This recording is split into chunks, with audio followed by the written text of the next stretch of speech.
On March 18th, Statistics Canada posted a routine estimate, and for the first time since the country began counting in 1,867, your nation had fewer people in it than a year earlier, just over 100,000 fewer. The population stood at 41,472,081 on January 1st, 2026, a decrease of 0.2%, just over 102,000 from a year before, which sounds like nothing, except it had never happened before in any year on record. The first half of 2025 looked ordinary. The population grew by just over 77,000 in the first 6 months. Then the back half of the year wiped that out and kept going, a decline of almost 180,000 in the second half alone. This wasn't a plague. It wasn't a war. It was an exodus of temporary residents, students, and workers who were here and then simply weren't. And folded into that same release is a second number, one Ottawa would much prefer you treat as a footnote, that quietly explains why your paycheck never stretched as far as a decade of growth headlines kept promising. Because Canada shrinks for the first time since Confederation is the story everyone ran. It is not the part of this story that should bother you most. Look at how fast it came apart. New temporary foreign worker arrivals are down roughly 50%. New international student arrivals are down about 60% compared to 2024. Asylum claims fell by a third. Between October 2024 and January 2026, the number of non-permanent residents dropped from 3,149,131 to 2,676,441, a loss of 472,790 people, 15% of the entire temporary resident population in a little over a year. And in the final quarter of 2025, something landed that had never happened in any quarter in Canadian history. More people died than were born, 781 more deaths than births, with the birth rate at a record low of 1.33. Take the newcomers out of the equation, and the country had quietly stopped replacing itself. Here is the part Ottawa does not say loudly. None of this was an accident. This was the plan. After years of record intake, the government set out to slam the brakes. And in his first press conference after the election, Mark Carney said his government would continue in the direction set by the previous administration and maintain reduced immigration targets for both permanent and temporary migrants. In November, Finance Minister François-Philippe Champagne tabled a budget that slashed the intake of new temporary residents from 674,000 to 385,000 in 2026 and 370,000 the year after. It was the first federal budget ever to devote a separate section to immigration. The explicit goal was to drive temporary residents, who'd peaked above 7% of the population, back under 5. The reasons offered were housing, healthcare, and infrastructure the surge had overwhelmed. And on paper, that's defensible. Even RBC's economists said the nearly 3% growth of 2023 and 2024 overwhelmed the economy's ability to absorb it.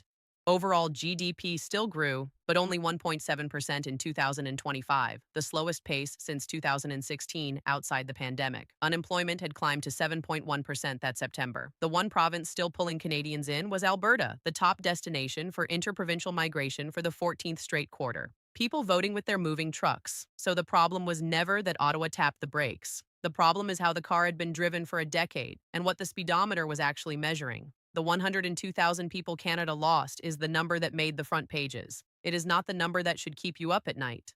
The one that should is the number Ottawa spent 10 years hiding behind the growth it kept bragging about. And that's the one we're about to put on the table. So here's that second number.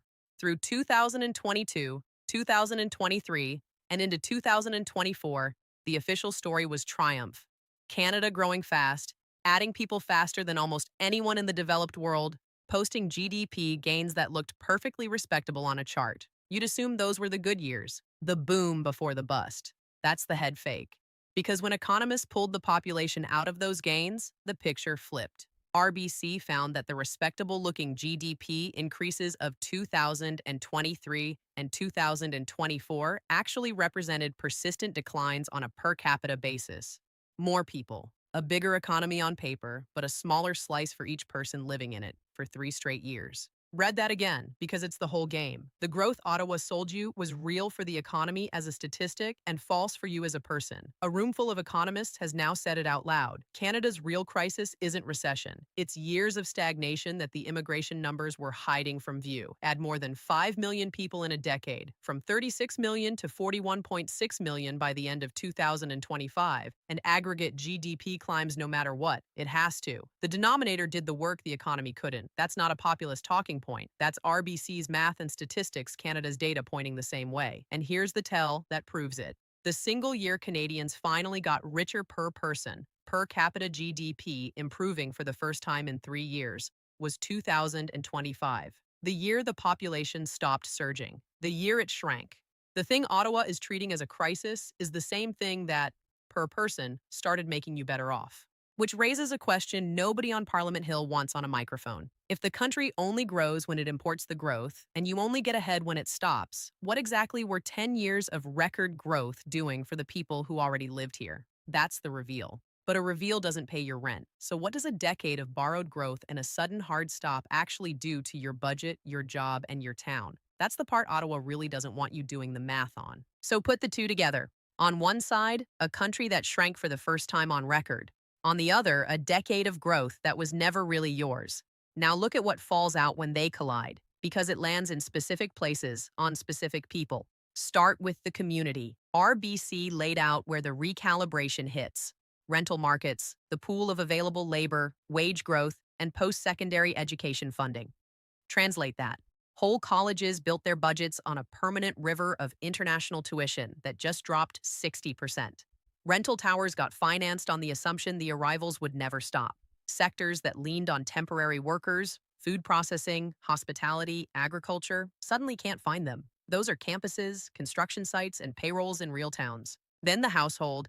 And here I'm going to be straight with you because the easy version of this story is a lie. A smaller population is not uniformly bad for you. Fewer people chasing the same apartments is one of the few things that actually pulls rents down, and that's what economists expect.